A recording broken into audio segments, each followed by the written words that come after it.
Hello, hello, and welcome to Pod Talk, the second episode.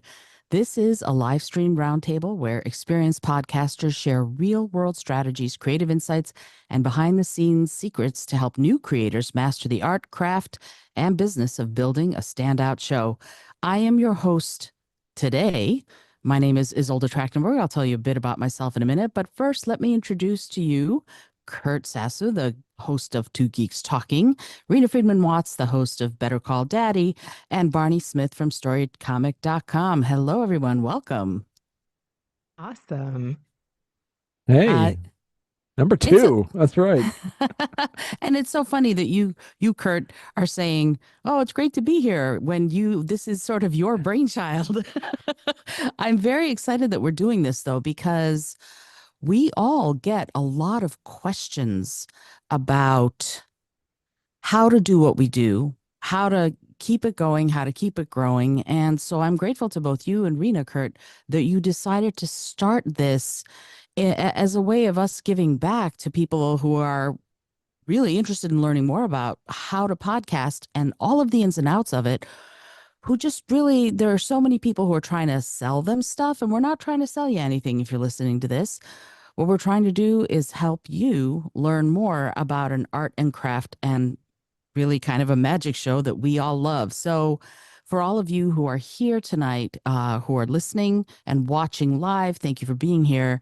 And to Kurt and Barney and Rena, I'm so grateful once again to be sharing the metaphoric stage with you. How is everybody? Don't all talk Good. at once. I'm I doing just well. I just, moved. yeah. So, Oh, like Barney was talking about getting his setup in order. Oh my God. Yes, this is my new makeshift setup. And really, as long as you have a good mic and a couple of lights and a good internet connection, you pretty much can get started. And I've had to do that on the road. I've moved 3 times in 3 years. So I've broadcasted from, the library or someone mm, else's studio or my closet or my bedroom. So I think that that's one thing that can kind of put people at ease, even, is that it really doesn't take much to get started. for sure. I've broadcast from Bryant Park, right in the center of New York City, and have enjoyed the heck out of it. And what's really interesting is when you're doing something like that and you're recording, quite frankly, people stop you and go, "What are you doing?" And then they become guests on the show, like right then. So it's really fun. What about you, Barney? You just had a story about a con, and I'm sure with Story Comic, you are doing a lot of things like that. You and Kurt both actually doing a lot of cons, a lot of sci-fi, a lot of what we would call geek type stuff or nerd type stuff. And you are making you were mentioning some of the different tendrils or the tributaries of the river of Story Comic. Any one of them beating your brain right now, or are you just smooth sailing? Oh, I guess the answer is just like it's like the old adage about the duck. The duck on the water looks like it's so smooth just going there, but you got to see underneath the water, its feet paddling like Furiously. voraciously, and I really believe as long as you're having fun doing what you're doing, it it doesn't matter how busy you are. And this is the other thing. It's like saying you're productive because busy sounds like a busy word, but saying the Mm. word productive shows that there's actually forward momentum happening. So Hopefully, yes, progress, not perfection. I love it. I love it. Kurt, what about you? What's going on with your world? I'm actually getting ready to get into the TV and film industry once more. I have 3 projects on the go this year. So I've been just doing as many interviews as I can, just cramming it all in there and trying to get a decent release schedule. But I think it's been a great, like Barney says, progress is key, and that's the thing. Small steps towards progress is the ultimate goal. So I had some really great interviews recently, and I just had another guy back on, Brett Giuliano. You know him, Barney, and we just talked an hour about true crime, mafia stories, and podcasts, and all that other stuff of his knowledge in Chicago, and had a couple of authors on. So a lot of really wide range of people, a lot more musicians this year around too. So I'm looking forward to this chat. I'm looking forward to our questions, and I thank you for hosting this, because I can't do it every night. So I'm glad we're doing this roundtable session of hosting. Yeah, I'm happy to do it. You all know me. I know that I love to talk. But something that and I am today's host, Izolda Trakhtenberg, the host of the Your Creative Mind podcast. Just so you know, I interview Emmy and Grammy winners, Tony winners, sometimes Academy Award winners, best-selling authors, and other people who are making creativity their livelihood. And I talk about how they do it so that you can do it too. Alrighty. So I love, Kurt, that you mentioned that you're doing all these interviews, because one of the things that we've done with the show is, with this roundtable, I should say, is to all of us just sort of come up with questions that either we've been asked or that we've been exploring ourselves about how to improve our podcast. And you said, I'm doing all these interviews. And so I'm going to just jump right on in and go, okay, Kurt, tell us this question that you submitted for all of us to sort of ponder and explore. How do you get to that point where you figure out how to ask the right questions of and for your guest?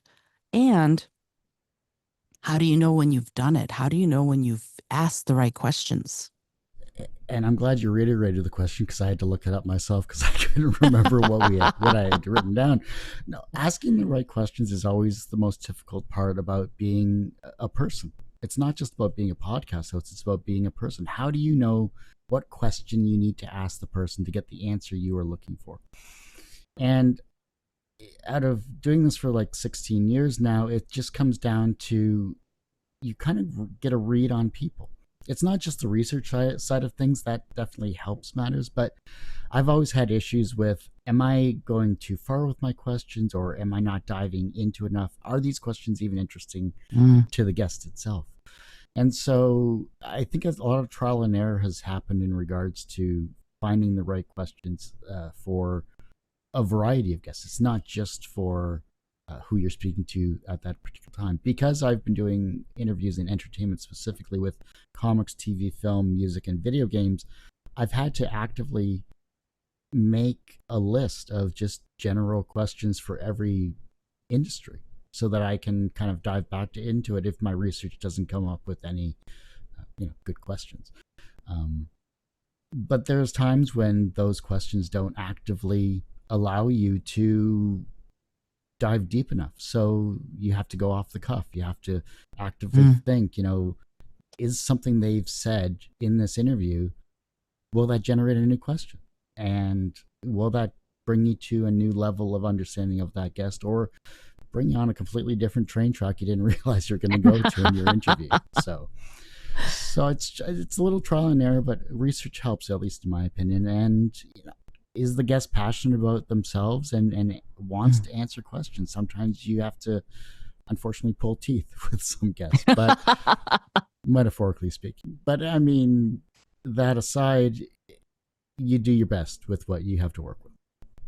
For sure. And what you just said, just the thing that leapt into my mind was listening skills. And I've been on your show as a guest, and you have amazing listening skills. That's one of the, if you're a podcaster and or a new podcaster and you want to get better, sharpen those listening skills, because being in the moment with your guests, being fully present and really listening to ask good questions is one of the key things that you can do, in my opinion, to improve how you interview people. But I'm going to turn it over to the other two guests today. Reena, why don't you tell us what you think as far as how you come up with your very amazing and in-depth questions, because I've been a guest on your show too, and wow, did we go deep. It's funny, because I was getting ready to compliment both you and Kurt. I actually listened back to those interviews, because I feel like when you do a good job being a guest on someone's show, you can listen to what you liked from other interviews when you're preparing for another interview. So I frequently do that. As far as asking the right questions, some of my ninja techniques are stalking people's social media prior to interviewing them, seeing what they're most recently talking about. Also, I like to, since I'm the host of the Better Call Daddy show, tie it back into the theme of my show. So a lot of times I'll either ask, what was your relationship like with your dad? Tell me a daddy story. Is there any wisdom that you've gleaned from your own father? And if you don't have a relationship with your dad, is there anything like you wish you could have asked a father? Those types of things. So even for your show, Kurt, like you said, you've generated questions back to specific industries that you interview. I think that that's a good idea. Maybe even highlight, hey, this person I know from the comic book world. And, what do you have in common with that person? Sometimes, like when I've interviewed celebrities, like when I worked on the Judge Alex show or when I worked on the Jerry Springer show or some of these reality TV hosts that I've had on, I try to notice something about them that we either have in common. Like when I interviewed the host of the Jewish matchmaking, I noticed that she always wore a necklace. So I was like, hey, what's the meaning behind that necklace? I noticed you always wear that piece. Or, hey, I noticed that you're wearing Micah fashion. I have a Micah fashion dress too. Or when I interviewed Jerry Springer, I was like, hey, remember that trip to Jamaica? I went on that with you, right? So I try to bring up things that we have in common that the audience might find interesting that we share those things. I think that that can be interesting, and it changes the conversation that they might have with someone else. For sure. And what's interesting to me in that is that it then feels like a conversation and not just an interview, right? And that's one of the things you excel at, Reena, is it felt like we were sitting around over a cup of coffee chatting, and that just immediately put me at ease so that we could go into that really deep place. And I appreciate that so much about you and how you host. So yay for you. Thank you so much. Thank you. I also love that I got you to sing. I only have gotten a couple of people to do that. And, I have like an IG Live coming up with someone who also sings as part of his brand. He goes by Phil Davis, Fulfillment Solutions. And I've been practicing his jingle just to see That's if maybe awesome. we could like duet it or something. Yeah. That's So awesome. I love it. I have singing in common with you. I was like, would you feel comfortable doing that? Or if I have a musician I'm like, beforehand, I might say, hey, keep your ukulele present. Like, I would love you to freestyle that. Right. So knowing those things about people can be fun. I love knowing that somebody's a singer, songwriter, musician, former reality TV junkie, any of those things. A reality TV junkie, guilty.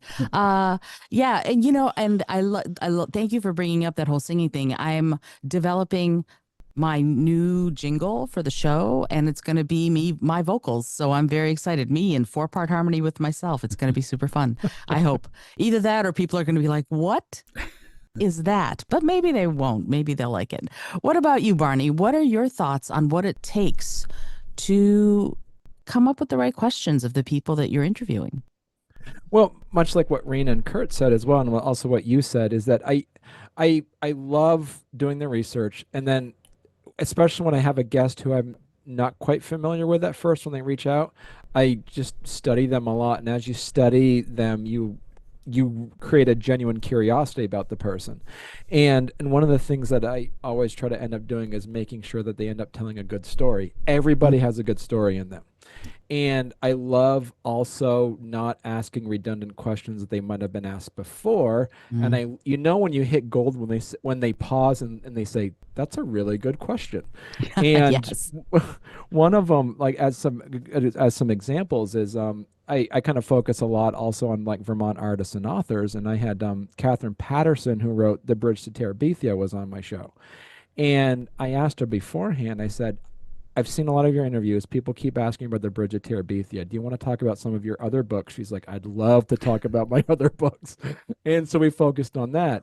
Paul Zaloom, who any Gen X knows as Beekman from Beekman's World, he is a Vermont artist. And we glossed over the fact that he was right next to Bill Nye the Science Guy. Those two people battled each other for eyes for 15 years. And I said, listen, I've done a lot of research. You want to talk about your puppetry? He's like, I'd love to talk about my puppets. So just focusing on talking about just getting more into the depth of, your interviews, and getting to make sure that everybody else sees the interview you've done turn into an evergreen interview that can be watched during any time or any year. And that's why I seem to be streaming more off, focusing on people who really want to, push that one show they're on, or that one thing that they're on right now, because then I've noticed that those interviews seem to have a much shorter lifespan, but focusing more on the person that you're talking to and not necessarily that one thing that they're plugging. So Yeah. And, it's interesting to me because what you mentioned about curiosity just runs through everything you just said, is about being curious about the person you're going to interview.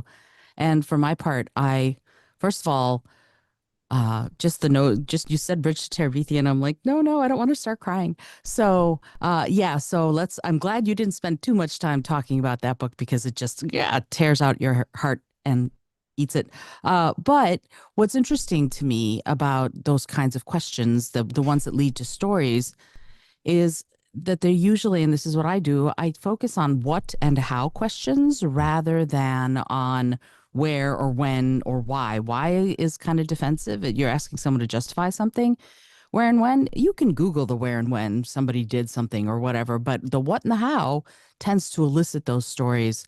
So I love that facet of it as far as how we tell stories in the interview process, because it does. An interview is going to have a beginning, a middle, and an end. But as I said earlier, if you know me at all, you know, you know that I talk a lot. And in fact, my record for the longest podcast episode is with T. Morris, who, if you know steampunk, you know T, uber geek, and that's 3.5 hours long. So I don't know if that's any kind of record. It might be, but my point is that I do not edit. And that is why I have episodes sometimes as long as 3.5 hours. But Reena, you decided to focus your sort of exploration for tonight on that notion, whether or not we should edit, and are we changing the story or message of our interview when we do edit? I'd love it if you would address that and explore that a little bit before we explore it, the rest of us. That was such a great artful transition and Yeah. how you led into that. I love that. That was so good. That comes from your professionalism. I just want to say that. So, in the beginning, when I first started podcasting, I was really over editing to the point where I was re recording bits. Now, Hmm. when I create the intros to my show now, I base them upon my dad's reaction to the guests that I interviewed. So my show is a little bit different. I interview guests, then I share the story with my dad. It's kind of like a choose your own adventure, I swear to God, because like he listens to it separately. We don't talk about the guest until we record his reaction to it. And then from his reaction, I formulate the intro. That's pretty much the majority of how I do it now. But sometimes, somebody will interview me and they'll do a really good job. And then I will take that interview, I'll have my dad listen to it, and I'll create a custom intro and re-air somebody interviewing me and then a dad reaction. And I've done some different variations, but I've had a lot of guests, I would say a handful, maybe 10 or more, tell me that they've overshared and that they want me to cut sections out. So not only was I dealing with the over editing, taking out every and ah, and it sounded almost like choppy and robotic in the beginning, and I've loosened a lot up on that, but then I'm having guests say, "Ooh, can you take out that part I talked about my brother?" Or, "Oh, can you take out that part I talked about my mother?" And I'm like, that was the best part of your story." So if it's one line where they said something that's going to really hurt a family member, fine. That's an easy fix. But if it's, 5 minutes to 15 minutes out of your 40-minute interview, that's really not, I feel like, going to sound as genuine or as authentic. And for me, I have said to people, I really enjoyed that conversation and I'm happy to not air it. If it's going to bother you that much, I think that maybe we should just not air it.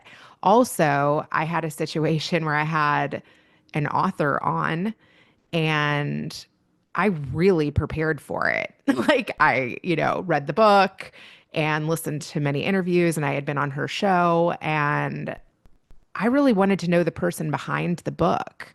But she Mm. really like shared some things with me she wasn't comfortable sharing professionally, and things that were happening in her personal life, and she walked off like during the interview Wow. and came back and was like, I can't share. I just can't. And I was like, okay, fair. I'll never air it. And thank you for trusting me with this. And then she was like, can we re-record it? And I was just like, that will totally take away from, I feel like, kind of what I was looking to do here. And so I didn't. Hmm. I mean, it's your show, right? That's the thing. That's the beauty of being podcasters in this way, is we are the final word.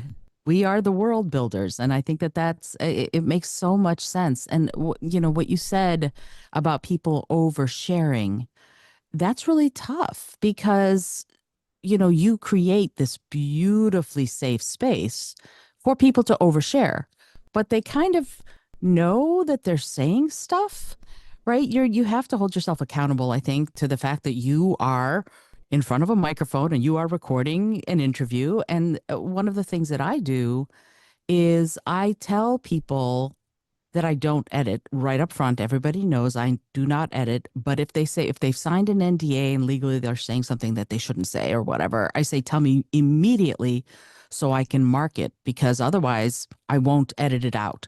And so we have this responsibility with the sacred trust of information, and that's a challenge to keep meeting as we do it. So I'd love to go to Barney this time. Barney, what is your thought on that challenge of editing or not with the information that and the story that people are telling us? So, my day job is, and I think I told you guys last time, I own a radio station, and now as of recently, I just bought a newspaper. So I see this as the point of, in both mediums, the job is to educate, entertain, and inform. And I learned something from that day job, is that my job is to make sure that I sound good and they sound good. Mm. And I say a lot of ums. I guarantee if you look at this podcast afterwards, it's like, "Oh, he said a lot of ums." And so I usually edit to make because I have to make myself look good, because then no one's ever going to be on my podcast. um and also I just said enough. And the and I and also I believe too is that the what we do is what we create. That interview is belongs to us, especially if we're doing something for free. This is the product that we've created with them, and that it gives us the ability to not edit it to the point to make them say something they didn't say. But there's been a lot of times where my job is to make them look good as well. Mhm. And there's a lot of times where I've seen somebody pause a bit or just say something completely random, like, just so you know, I cut that out. And like, thank you. I didn't even think. I was like, yeah, you said something that was really weird.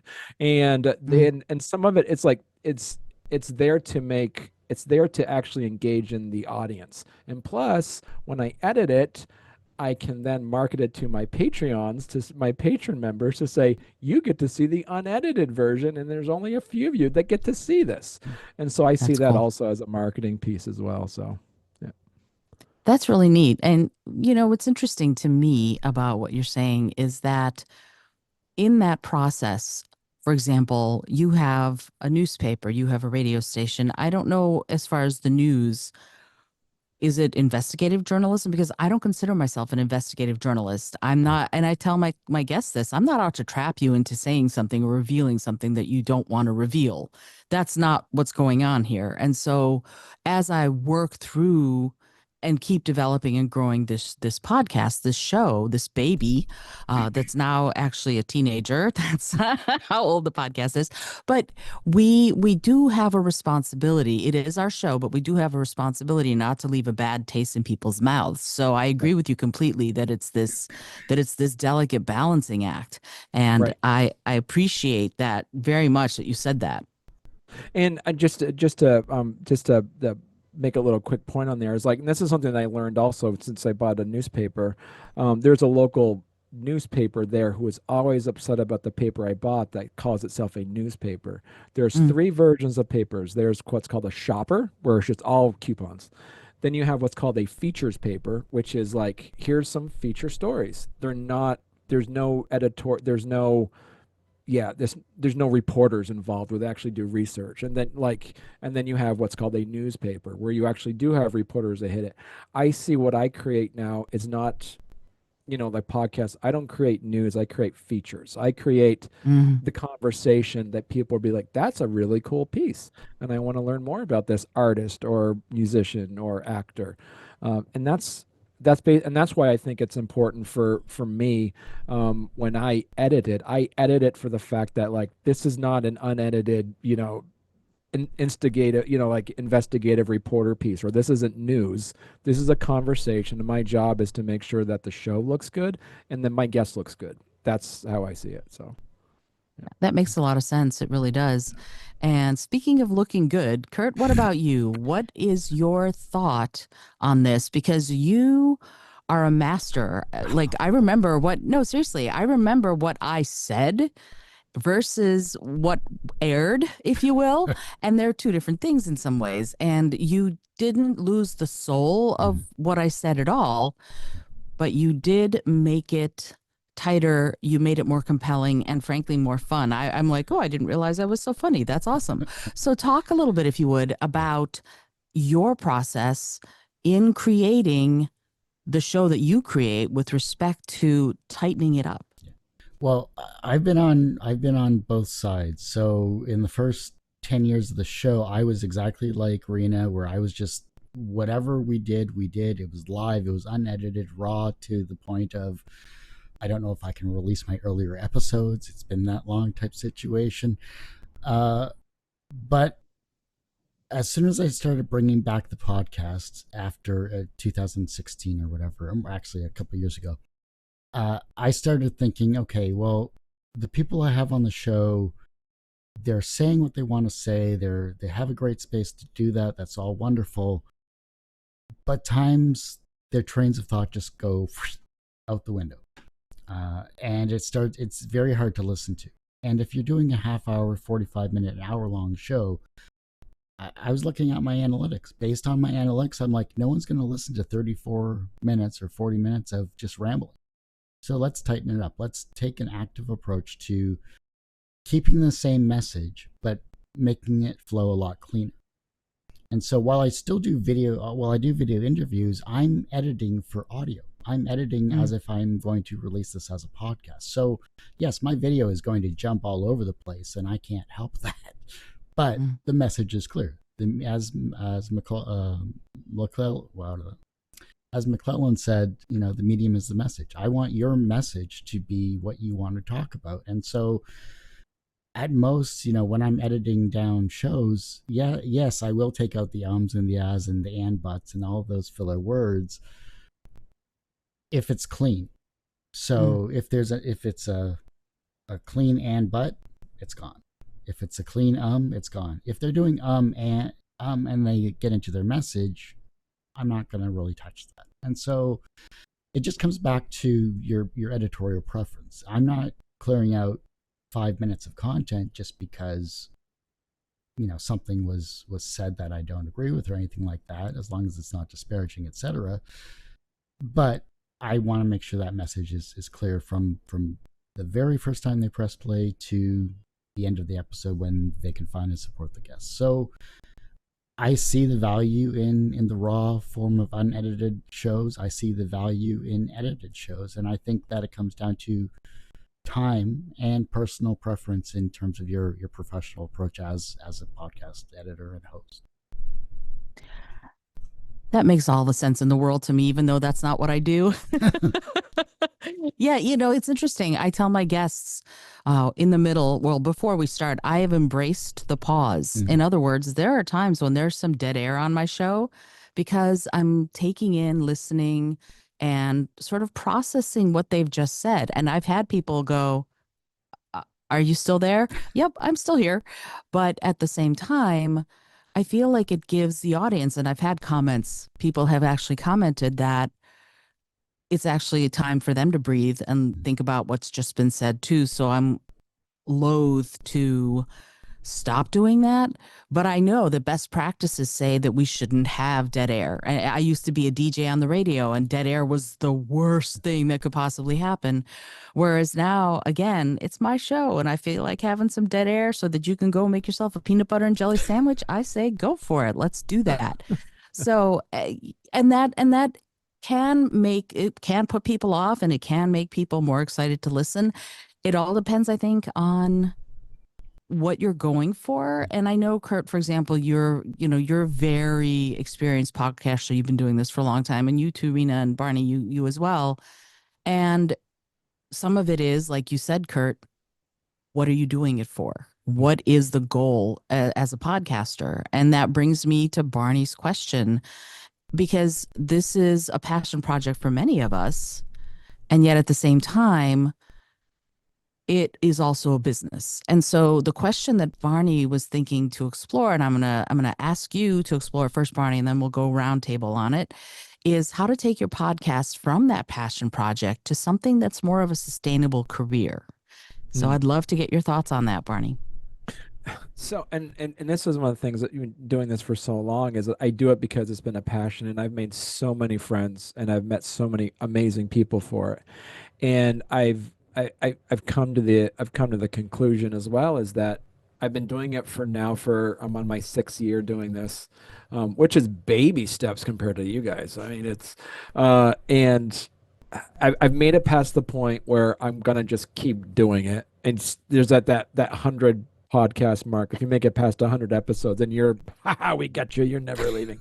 And I look at that when I look at my mentors in the newspaper and radio business, who says you don't start a new show until you get sponsors, because once it's going, nobody's going to sponsor it because it's already on. So that's where I feel as though it is that I can ask, hey, do you want to be a sponsor? And so I guess the piece of it is that the way I've been taught how to find sponsors has always been do it before you start. But then it's the opposite of where I see a lot of podcasts are like, well, we're going to see if you start doing stuff first, and then we'll come in and reach out. And then and how do you market it? And what am I trying to say here is, who am I doing this for? Am I doing it for me? Then that's fine. Am I doing it for my guests? Then you know what? You guys have to help promote that episode. It's not on me. I just gave you free social media marketing tools, and you better share the biscuits out of it. And or am I doing it for the audience? And if you're you have to pick who you're doing it for. And that's what it comes down to. You see a lot of the successful podcasts that are out there do it for the audience. And the audience decides the direction of your show. And as the audience decides the direction of your show, that's where it also determines who you're going to have on as the next guest. If you're doing it for yourself and you're just like, I'm having a great time doing this, then you just hope that you reach the audience that are just like you. If you're doing it for your guests, then that's where you should start charging your guests to say, all right, and like what Kurt does, you're going to get charged $50, $100, and I'm doing this, and I'm going to give you a really good product because I've been doing it for so long, but I'm not doing it for free. So there are ways to make money on it, and I'm still at that point where I'm just doing it for having such a fun time doing it that I don't know how to make money off of my passion. I know how to make money to pay my bills with my job, but I don't know how to market to do it for my passion.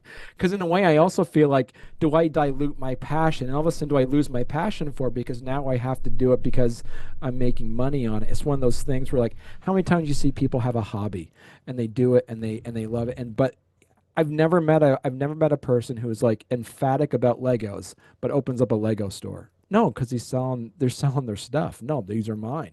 So that's where I'm kind of at that point is, and I'm really curious about that I'm really curious also about everybody else's feedback. And I got to appreciate Rena for muting herself because she laughs a lot. And I don't know if that's, and she's really being really smart. And I got to learn to do that too. So, I used to mute myself too because I have a lot to say and I don't want to interrupt the guest. I've gotten to the point where I don't have to mute myself anymore, but yes, I do laugh loud.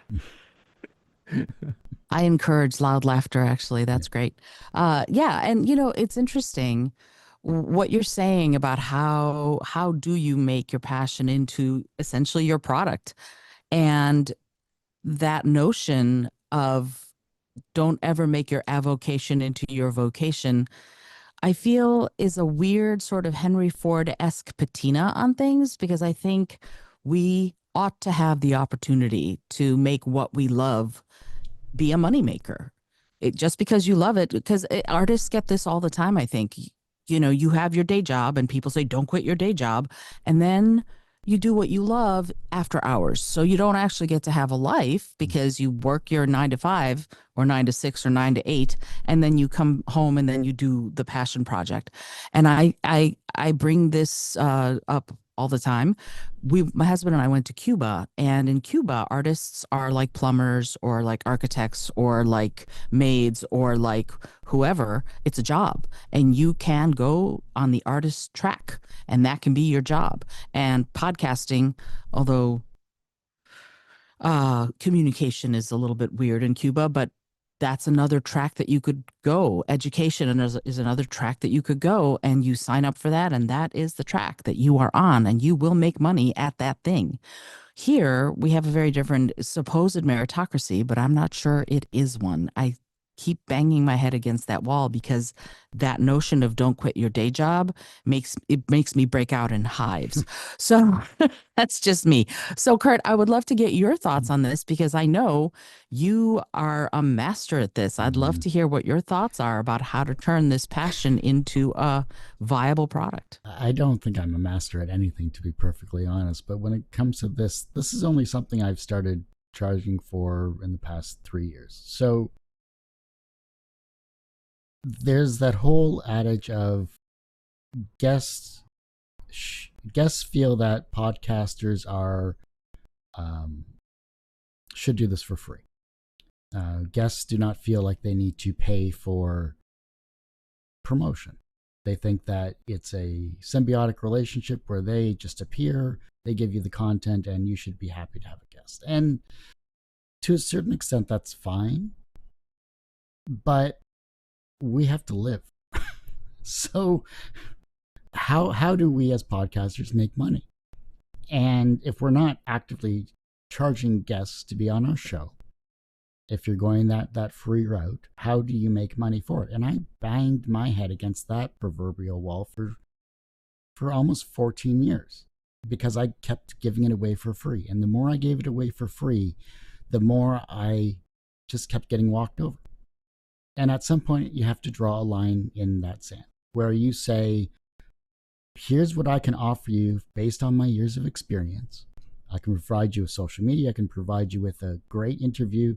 I can provide you with an interactive interview if you're willing to pay that amount. And I can provide short form content from our interview. So it's like the Gary Vee method of taking long form content, breaking it down into short form content, and then releasing it to your social media platforms. That's really the basis of what I do. But I'm providing you with not just podcasting experience. I'm providing you with graphic design experience. I'm providing you with social media management. I'm providing you with short form content that is customly created, where it's including B-roll and everything like that short form content is. If the guest is able to do that, then they would have already done it. So let us provide that functionality for the guest. We are solving your problem of you're coming on the show to be a guest, you're promoting yourself and or your product. Then let us be the solution to solve said ability to promote yourself with this type of content. Has it worked out well for me? Some cases, yes. I've had some very wonderful repeat clients that like what I do. They like the style of it. I don't tighten up my editing process on them. I let them breathe, as one guest wanted me to see. He goes, okay, I love what you did with my first interview, but let me breathe. For the love of God, let me breathe. Because I was editing it too tight. Anyhow, if a guest tells me that, that's fine. That goes back to the editing side of things. Long story short, if you provide a service for your show, your podcast, and you're able to get a guest to say, hey, look, this is how I'm solving your solution to your promotional problem, let me do that. And here's the amount that it's going to cost. Here's an introductory rate. Here's a higher tier rate that gives you more benefit if you liked what I did initially. Whether they go for that or not, who knows? But it's worked out so far, and I've made some amount of money on that. And then it's about cold outreach. Then it's about going back to past guests. What's your mailing list like? How are you actively reaching out to these people that you haven't talked to in 2, 3, 5, 10 years? Maybe they're interested, maybe they're not. At least you're approaching them not from a business sense of, here, this is what I'm selling, but it's kind of that symbiotic relationship now, more benefiting you as well as them. So I don't know if that answered the question, but that's what I got. I think that's a great answer, actually. And I love that notion of what they call the long tail of the content, right? So you're not just going, here's the raw video, here's the raw audio. You can create audiograms, you can create pull quotes, you can create Instagram posts and TikToks and Blue Sky posts and There's all this stuff that you can do with this that we don't often talk about. And so I appreciate very much that you have embraced that and have made that sort of an arm of your business. I think that that's a really wise and savvy way of doing it. And I appreciate that. And it's interesting to me in comparing you, Kurt, and you, Reena, the way you do your shows in many ways is similar, and in some key ways it's different. And I appreciate both ways. One of the things that I appreciate about yours, Reena, is that it feels like we're having coffee, but there's also a guardian angel, right? You've got your dad as your guardian angel as an added bonus for your guest. And just that, again, increases the comfort level, but also increases the perspective that the guest gets when they're on the show. So when they have that, and you have your pedigree of being, producer on the Jerry Springer Show and all of this, when you have that, when guests come on your show, what role does that facet of your dad being part of the show and your pedigree being part of the show play in creating a sustainable, profitable, dare I say it, show? Yeah, thank you for asking that. Just like Kurt, I have had people pay me to rent a studio and produce branded segments for them. I also have taken on coaching clients that, just want to work with me for a couple sessions and they want me to break down how to do it. And then there are some people that have paid me to break down how to do it and then want me to do it for them. So I have made money in lots of different ways. I've also had, people want me to research shows for them or help them get sponsorships for their shows. It's interesting that Barney said that he feels like you need a sponsor to launch. I thought that would be a good idea, and I did actually reach out to brands that I had worked with in the past. And prior to launching my show, I did have one small sponsor. Manscaped threw me like $500 for my first 10 episodes. And I said to them, look, like, I'm going to be interviewing controversial people. I know you're a controversial brand. I'm happy to read a script that you give me. So it was a bit of a, once I blow this thing up, my price is going to go up type of thing. And do you want to be my exclusive partner? And I knew somebody that worked at the brand because I had booked him a speaking gig in the past. And I think that launching with a sponsor then led to other better sponsors. I didn't actually keep up my deal with Manscaped because I didn't feel like their message really paired well with all of my guests. I'll just say that. And I don't know if the message that they had me read really felt like something that I wanted to say. So that's something that you have to be careful of. I think that there was probably more flexibility around the script than I maybe even realized, but it just didn't really seem like the direction I wanted to go. So for me, I want to work with sponsors that I actually like love and use the product. So right now I only have one sponsor that I'm doing that with, and it's this herb. It's ashwagandha and tulsi, and I actually love it. And I reached out to her because I saw that she was sponsoring events of friends of mine, and I liked her brand and I liked her message and I liked her product. And then I said, "Hey, I'd like to interview you, and would you be interested in possibly partnering with me?" And we worked something out. So I think that it can work that way. I've also I've reached out to snack brands that my kids actually love the snacks that are like kosher and gluten-free and, have aspects to their brand that I love. And I said, "Hey, I'd be willing to advertise with you if you send me boxes of your snacks." So it can be like in-kind sponsorships as well. That's just an idea. I've also reached out to a fashion brand that I saw, the host of a show wearing that I loved, and she sent me a couple of her dresses and I loved them and then wanted to partner with her in some kind of way. So I think that sponsorships can look different. Sometimes they can be money, sometimes they can be product, sometimes they can be doing an event together. It can be lots of different things. Yeah. Oh, go ahead, Kurt. So sorry, I just wanted to mention, like I have had, I've done read-throughs for sponsors as well.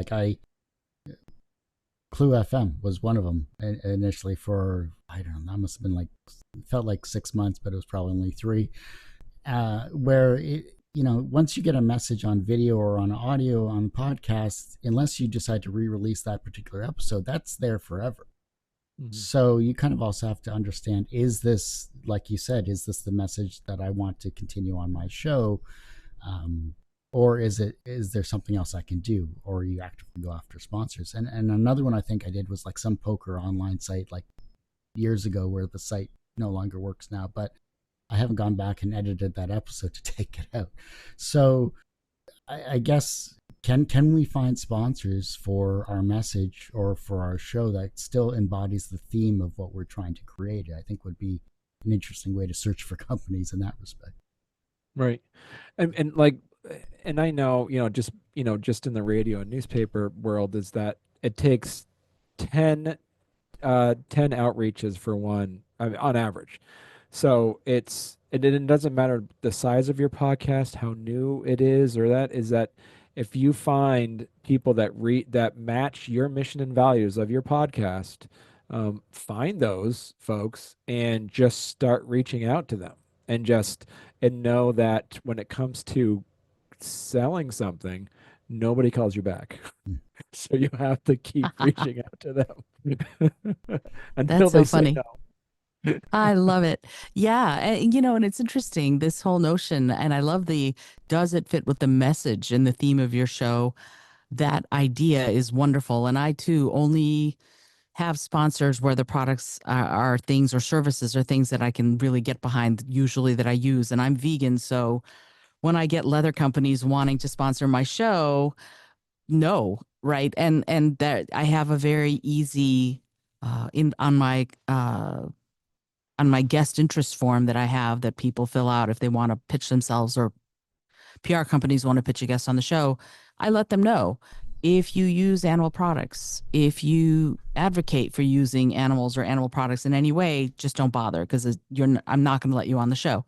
And I say it a little nicer than that, but that's pretty much how it is. So that's very important to me as a podcaster, as a person. That's where my line is. On the other hand, people who are vegan companies, come at me. Yes, absolutely. I would love to have you sponsor my show, but also affiliate marketing.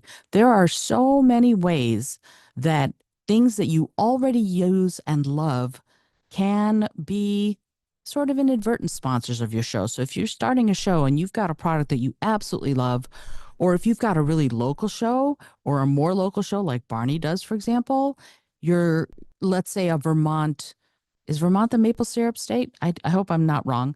Well, so let's say there's a maple syrup that Barney just absolutely loves. That would be a perfect sponsor or a perfect affiliate marketing situation for a podcast that focuses so much locally. So if you're running a show or starting a show that's going to have a very local focus, reach out to local businesses and see if they want to sponsor or do an affiliate understanding with you.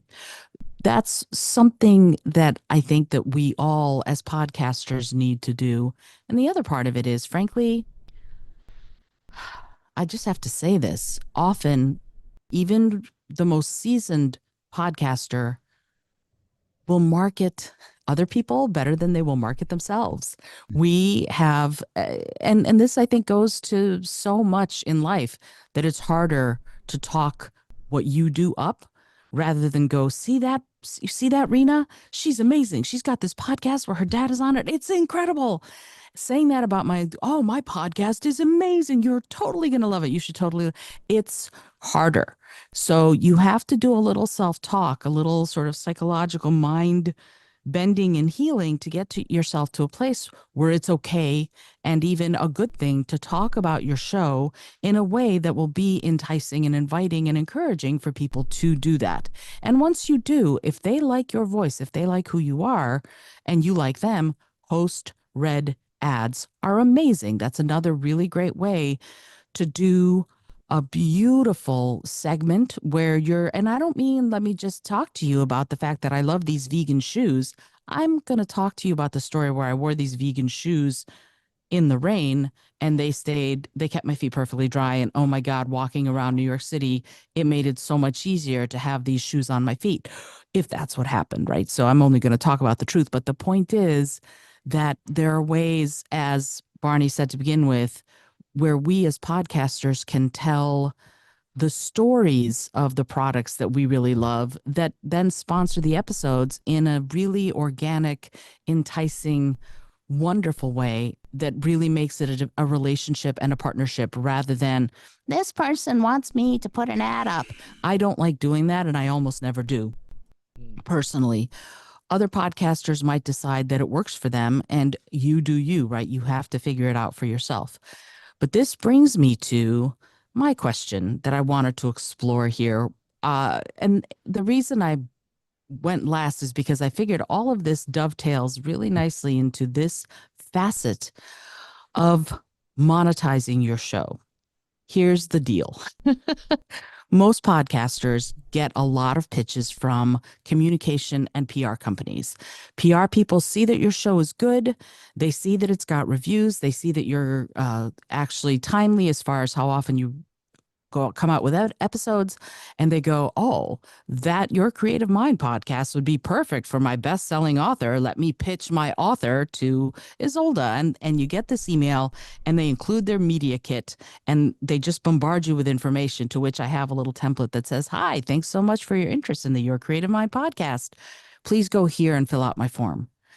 Why? Because I get 30 to 40 pitches a day. I don't need all those pitches. I can't go through all those pitches. My interns can't go through all those pitches. So no. But on the other hand, some of this I think is education. We, as podcasters, have the opportunity to make the PR companies, the PR pros, our partners in podcasting, because I think the paradigm, and I forget which one of us said this earlier, that the paradigm seems to be that we are here to do this for free, and that the guests are like, yes, I'm here and I don't owe you jack. I don't think that I agree with that.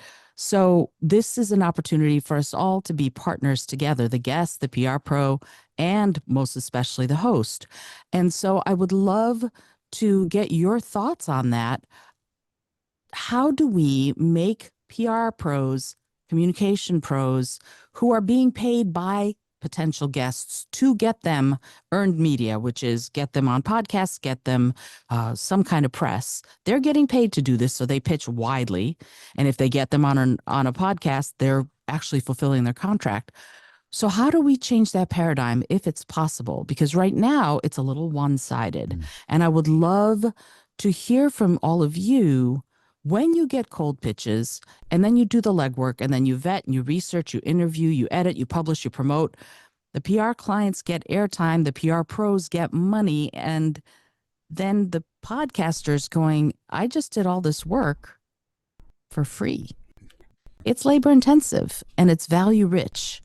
So how do we get our product to be thought of by the PR pros as a partnership that gets acknowledgement, support, and compensation? Kurt, I'd love to start with you on this. What are your thoughts?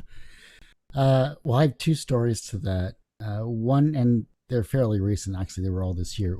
One I had a couple of days ago, and it was a great experience where it was. Um, I get entertainment pitches constantly, like you. It's just half the time I don't even read them because I just don't have time. This one in particular was like, oh, I have this female associate conductor that's doing the Naruto Symphonic Experience, and she's traveling. There's two conductors, and this one is doing interviews. Do you want to have her on the show? I'm like, okay, well, I'm a fan of Naruto, and I'm a fan of amazing conductors. So sure, let's have her on the show. 15 emails later, we're going back and forth so much, which is another thing that I can't stand, but that's another question for another pod talk, is it went from a half hour down to a 15-minute segment because this PR person decided to triple book or whatever the heck that person was doing. But the conversation went well. It was tight. It was to the point. I got it quickly edited and released. Now, will I go back to that PR person that introduced me to that PR person? Because it was a PR person chain. Just, I don't even want to figure that one out. And it got to the point where I know the person, the main PR person that sent me on this chain was promoting. But I know he's given me other interviews in the past where I know it's a mutual respect. That's where I don't mind it being free. The another one was a PR person contacted me on another generic podcast website where you match guests to shows. Well, that guest didn't show up. And that PR person never actually contacted me back after not only phone calling him directly from my phone to his, didn't bother calling me back, didn't bother giving me a response email saying why the guest didn't bother showing up, completely ghosted me. And I put all this legwork into it. That person will never be on my show again. So how can we actively approach or work with PR people? Whether or not we receive financial gain or not, I don't know how we can actively do that unless there's some low ball number for that to even happen. I doubt that will even occur in our lifetimes, but it is what it is. I just think it comes down to mutual respect. If you have a guest, if you know this PR person is in your wheelhouse in sharing guests that are part of your morals and your values of your show, then try to figure out a conversation with said person to maybe be more of a benefit towards you. I don't know how you can actively do that other than going back to communication and building up a rapport with them over the years and kind of building up that level of trust between each of you. And I think it's a pity Jeff wasn't here. He'd be able to talk about this because he does all the PR stuff for a bunch of clients as well too. So we do what we can, but will we receive financial gain from it? I don't know unless you can actively get to the guests themselves directly and maybe look for a sponsorship as per our previous question and things like that. Yeah, I believe me, I I get that it's an uphill battle, and I do understand that I feel a little bit like Sisyphus rolling that boulder up the hill, because it is a challenge, and this notion of building relationships is one of the things. What I want to caution any newer podcaster who starts getting pitches from PR pros, start early and start often reminding all of the PR pros that this is a business.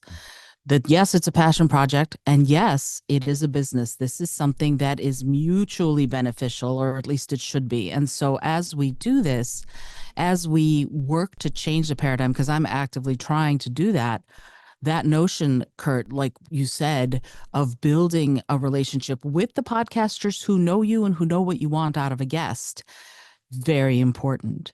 I would love to take it to Barney now. What are your thoughts on this? Are there ways, and if so, what are they, to make PR pros our partners in this, mutually beneficial partners, rather than people who pitch us guests and then maybe or maybe not share the episode when it comes out?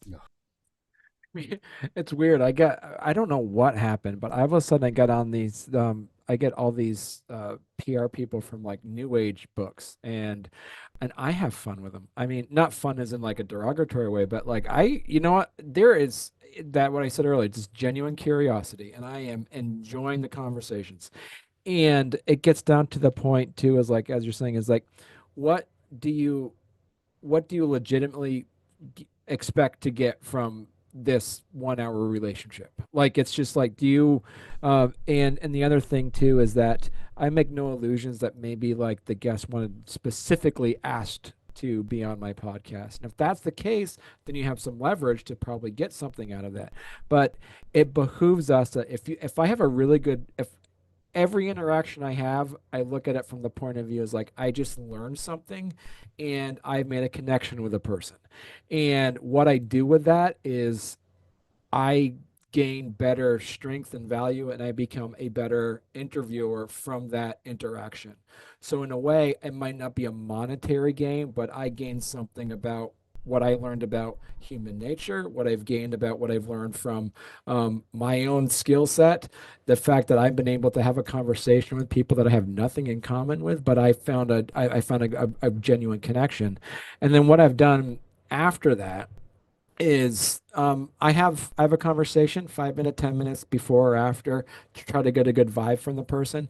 And I have now, because of that, there's been a few people where I had nothing in common with that I interact with on a regular basis because of that interaction. So that's what I look at. And there's been a few things that I've gotten reached out to with for people like I don't, there's nothing about this person that I can't even and like I can talk to 99% of the people, but this person is like, I don't know. This person seems a little preachy, and I don't think I'm going to be able to even ask a question. And I've been in those, and I think you've all been on those podcasts. You like ask one question, and it goes on for 50 minutes, and I'm just sitting there. And I don't know if you guys do this, but there's been times where like I'm just gonna check my email. I'm just gonna let this person go, and I'm just like click, click, click, and I'm just like I'm checking my Facebook page and like, and then what I'll do is like I'll hear a pause and I'll say, and what happened after that? I'm like I'm just gonna let this person go. Like I'm just like I am just this is a beautiful train wreck, and I'm just gonna go with it, and I just let it happen, and I learned something from that. Oh, that is lovely. I really love that. Checking your email. It's interesting to me. One of the non-monetary things that a little piece of sort of from me to you, if you're listening to this or watching this, is I ask for quotes. If you have a relationship with a PR pro and it goes really well, you ask for quotes. Get them to give you a quote on how fabulous you are, and it never hurts. And if they can leave a review on Apple Podcasts, great. But if not, goes on your website. Hey, this PR pro thought I was an amazing person to work with, an amazing partner to work with, and I put them up, and I'll put them up on my social media to let other people know that, hey, my show is for real. And that is something that is a non-monetary gain that, like you said, Barney, that I think is very interesting and it's enticing. It might be enticing more PR pros to come to me and try and pitch me guests for free, but it also is something that builds that relationship. And that I think is really important. Reena, what are your thoughts on this? Because for me, you come from a very professional background doing all of this production work, but you've also done the PR work as you help other people do their own podcasts and work with people. When you're playing that dual role, how do you manage that? And what are the thoughts of someone who's done the PR portion of this with respect to how to relate to and work and partner with podcasters? Great question. Yeah, I would say kind of what you were getting at, like asking for a quote. Also ask what's the size of their email list and are they going to co-share, co-promote the episode?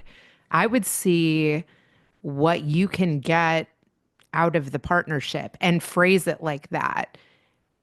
And also, like you, I a lot of times I don't even respond, but maybe just keep the conversation like going. I have gotten a little sarcastic with some of them where I'm like, "Oh yeah, you think they'd be great? What's their daddy story?" I literally will just say that. I'll be like, "What's their daddy story?" And some of them respond with actually really interesting stories where I'll keep the conversation going or consider it. One of my most recent acceptances to one of these PR people was Hunter Biden's ex. wrote a book, wrote a memoir, and yeah, their publicist reached out to me. I personally thought it was a mistake. I was like, are you trying to get her on Call Her Daddy? I just want to just clarify, like, you meant to get her on my show. And they were like, no, she has a daddy story. And I was like, oh, wow, that's cool. I never would have even considered having her. So I was like, hey, send me her book, because anybody that I have on, I actually like to read their book. So that is like already getting them to take action. So I feel like if you can get them to take action on sending you a book, or if you can get them to take action by telling, their daddy story, or telling you how many people are on their email list, or get a quote or a reference, like, hey, would you be up for like writing me a LinkedIn recommendation after? Would you be up for, sharing the episode through your email list? Can I get you to agree to that? That's some of my advice. And another thing I was thinking about during this conversation is I actually know podcasters that have gotten publicists to pay. I do know podcasters that have gotten a small fee, and it was kind of like in the range of what you're saying, like, hey, cover the editing costs. Why can't you ask for that? Throw me $50, cover the editing cost. Are you up for that? And truthfully, I've had people that have been on my show 2 times. They didn't really share it. They came out with another book. They have another event they're putting on. They're doing something that they want promoted. And I'll say to them, hey, like, I will make you an episode worth sharing. And I love, that you're thinking of me and doing this collaboration. But would you be up for covering the editing costs? Or how are you going to further promote this, since you didn't really the last time? Yeah. And it's interesting because that's part of my podcast guest interest form. They have to say that, yes, they will share it on their socials. I love the notion, though, of what's the size of your mailing list? What's the size of your followers on TikTok and Instagram and Blue Sky? I'm a huge Blue Sky fanatic, because to me, that immediately sets up this professional arrangement instead of, oh, yeah, I'll just do this for you. No, this is something that needs to be, and my favorite word right now is reciprocity. It needs to be a reciprocal arrangement. We come to this with a certain set of skills, to quote Liam Neeson, although we're not killing anybody, unless we're killing the energy of the room sometimes. I'm guilty of that. But at the same time, we come to this with the ability to make our guests comfortable and make them shine. And that's worth something. And I think the paradigm we've gotten to is that we should feel grateful that somebody comes on my show. And I'm going to be very honest. As you all know, I like to talk. I do solo episodes all the time. And I can talk for half an hour straight without pausing for a breath and be good. So that means to me that if I want to do 6 months straight of me doing solo episodes on how you can become a better communicator or how you can tap into your mindful creativity, so be it. I can do that. We can all do that. The point is, we bring people on our shows because we want to highlight the really cool work that they're doing. So that's one of the things that I think we can educate PR pros on and our guests on, that we are giving them access to our audience, yes, but we're going to do it in a way that's really exciting and really wonderful for them. And we need to remind people that there's value in that. And we need to remind PR pros that there's value in that. So I do that in part by setting some clear expectations. I have this podcast guest interest form that you go nowhere. If you don't fill that out, you're not going to get on my show. Except for if you're Harrison Ford, yes, you can get on my show. I will lick your boots without any problem if you are Harrison Ford. If you are not Harrison Ford, you would need to be Jonathan Bailey. And then, yes, I would, or Matt Bomer or Meryl Streep. Yes, I will absolutely make sure that you do not have to fill anything out. You just come on and do your thing. Everybody else, really, honestly, and it's because the questions that I ask on there give me the opportunity to do really in-depth research based on what you say, because I want to be talking about what you want to be talking about deeply. That's the point of all this. So I set pretty clear expectations with the form, and I create a sort of a guidelines thing, and people see it, they fill it out. And I'm also really crystal clear with the PR pros on the kinds of guests that I'm looking for, because if it's a really compelling guest, okay. If it's someone they're really pushing, I want to know why they're pushing that person. And I would love to know that you know what my show's about. So I've started getting these. I really love that episode that you did with Reena Friedman Watts. He's fabulous. Okay, you did not listen to my show because you didn't, you just picked an episode and you sort of said something. I want to know that you're interested in this show and how it can really be a partner with you and what you're doing for your client. So you need to know that. You need to know my show. You need to know the format that I want things pitched in. If you're just sending me the entire press kit, I don't want to see it. And I will tell you that immediately. So I would like us to be collaborators. If you're a PR pro and you're pitching, I want to invite you into my creative process so that we can serve each other's needs. And that might mean that we take a 5-minute call and we talk about things. That might mean that we sort of share the demographics, that notion of what's your mailing list and promising, and also delivering on sharing the episode. One of the things that I do is I create, and I know Kurt does this too, he creates a very customized, shareable Instagram post and Instagram story. And I've seen Reena's version as well. Podcasters that are in it to win it, if you will, we tend to do that. I go so far as to create in their brand colors. I ask for the hex desk of their brand colors and I create the Instagram story, Instagram post, TikToks, whatever in their brand colors to make it easier for them to share because I want it to be frictionless, right? That's important to me because that makes it easier for them to share the episode because I think one of the things that we get away from is that the guest often is telling the same story over and over and over again. So they don't want to keep sharing the same story over and over again. And one of the things I love about the three of you is that you all look for deeper stories. So you're looking for things that this guest may not have shared before. And that's one of the things that we can offer to the PR pros as a way of deepening their understanding of just how good you are. And there's something that's really interesting to me about it. And I love what you said, Kurt, about the tiers. There's a basic, there's elevated possibility, and then there's a full partnership, and you can charge for that. We are not supposed to just do this for free, I don't think, because it's something we are investing a lot of energy and a lot of time in. So I really appreciate that you said that. And one last thing before I hush up, because I know I love to talk, it's not pay to play, right? I'm not telling somebody you get on my show only if you pay. Mm-hmm. That's not what's going on. I don't think anybody's saying that, but I wanted to make it very clear that you don't have to pay for the basic. If you want to come in and do the interview and you want to sponsor, I would love that. But it's not the gatekeeper for being on the show because there are some people who are just starting out and they need a break. And I'm certainly willing to do that. So having that kind of opportunity for people is important. And then last but not least, and then I'll shut up and you can talk, Kurt, you want to nurture these long-term relationships with all of the PR pros because they're not transactional. They're built over time, but they are reciprocal. And that is me for that. Kurt, you wanted to say something about 25 minutes ago. Oh, no. One of the major things I think just kind of build up on that, especially when it comes to communication with PR people. One guy, Eric, this PR guy that has gotten me at least 3 guests that I know of. He got me Biff Naked, he got me this associate conductor, Heidi Jostin, and then another guest earlier on. Like we've gotten to the point where he'll say, "Hey, Kurt, I got this guest. They're doing a show in London, or they're doing a show in Kitchener or Toronto or whatever.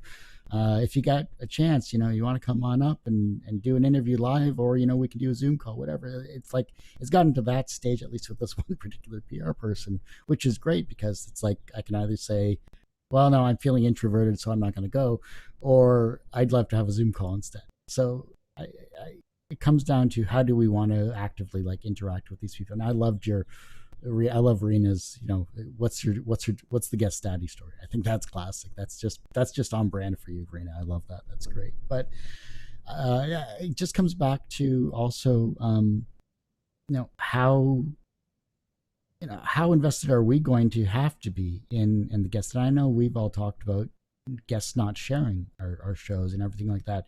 Even if they check yes on that guest interest form, it still doesn't mean they're actively going to do it. And that's kind of the kicker for everything when it comes to all the time and effort and editing and graphic design, all this other work that we put into it, that people just think it's a press, record, and go. So Right.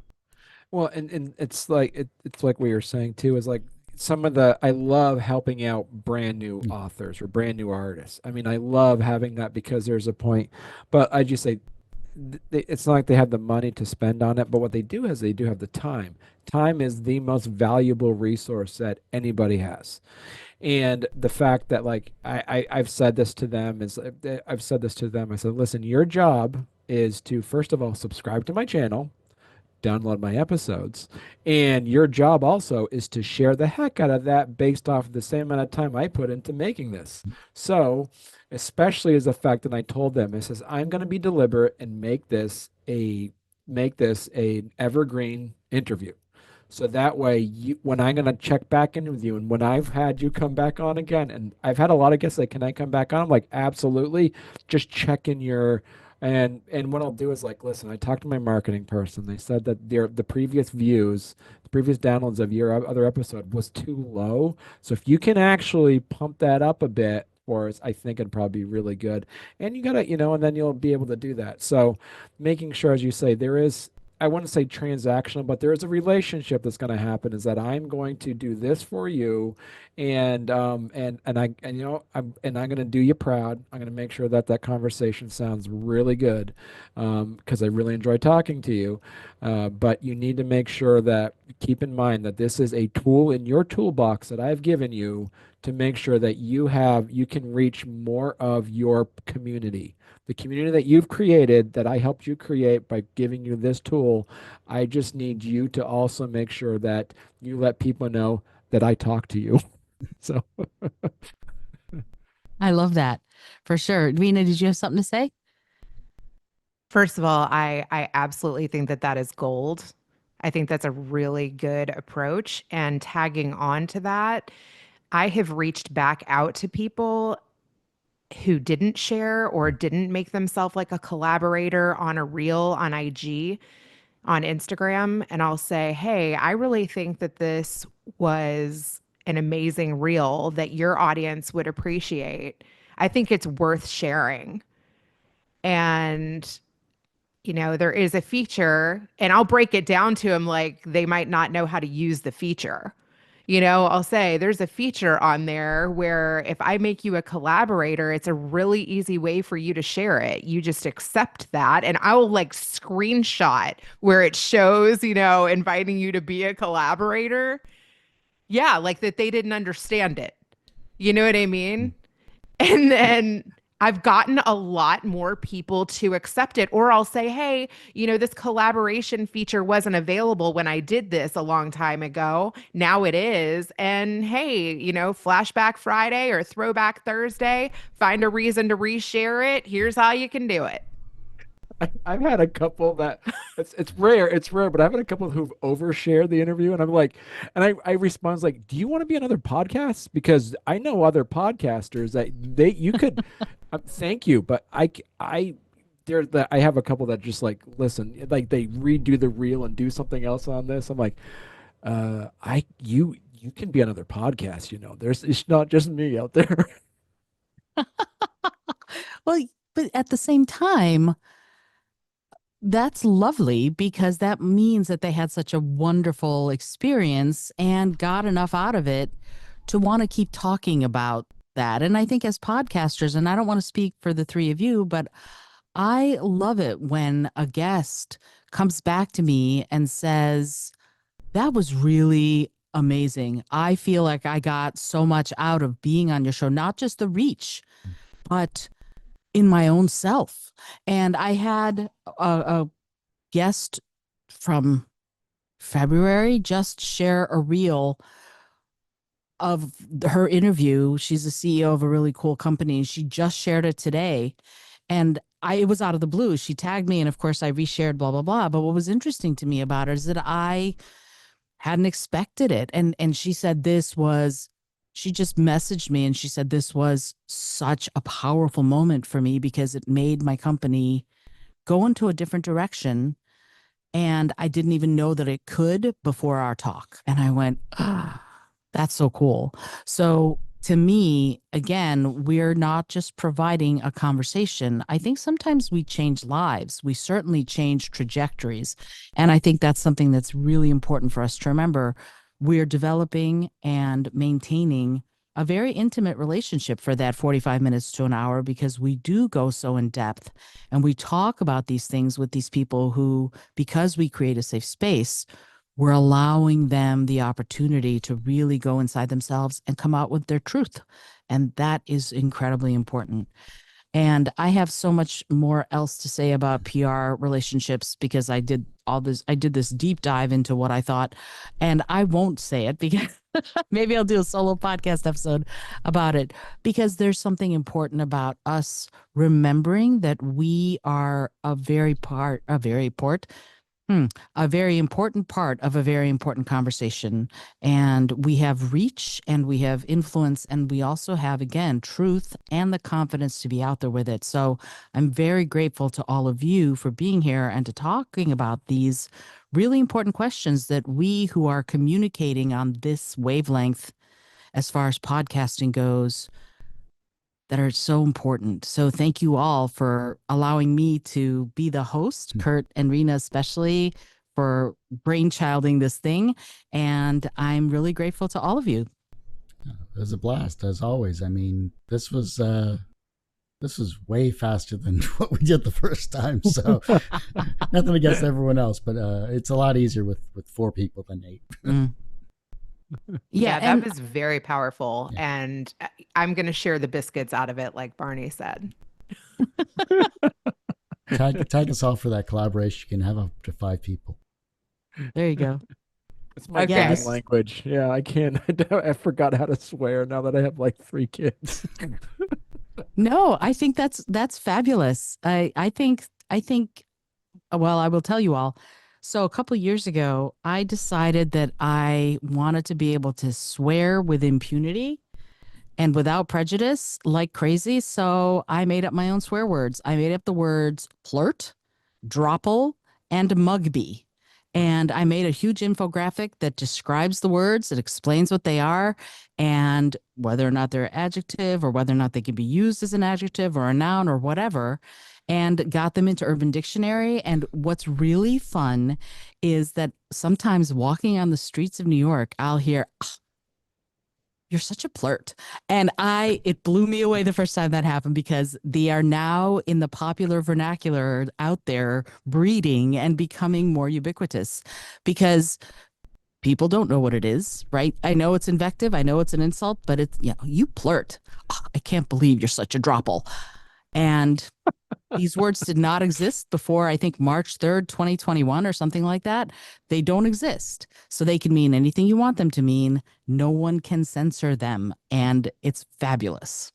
So Izolda, you got to help me out. Okay, I had a friend of mine who started an exclamation. So maybe you can help me out. It's called Sweet Lincoln's Mullet as like an exclamation.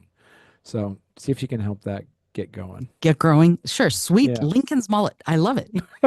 I prefer idols. I've been using that for decades. So it's a cross between an idiot and an adult. So it works out.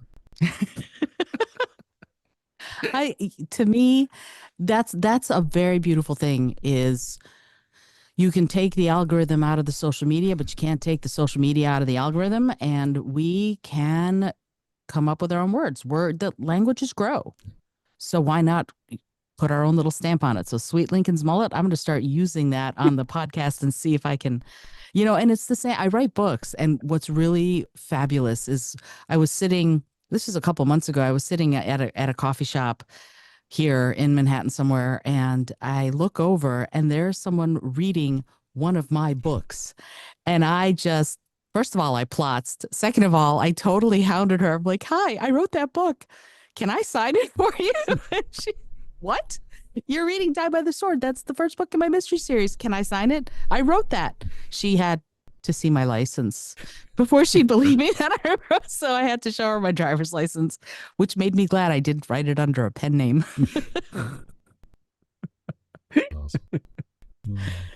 So I am again grateful, and thank you all so much for participating in this. Thank you, Kurt, for letting me host and for being the person who actually puts this on. Until next time, when Pod Talk returns, I am Izolda Trakhtenberg for Barney Smith, Reena Friedman Watts, and Kurtis Sasso, saying thank you so much for being here, and we'll see you next time. That was so good.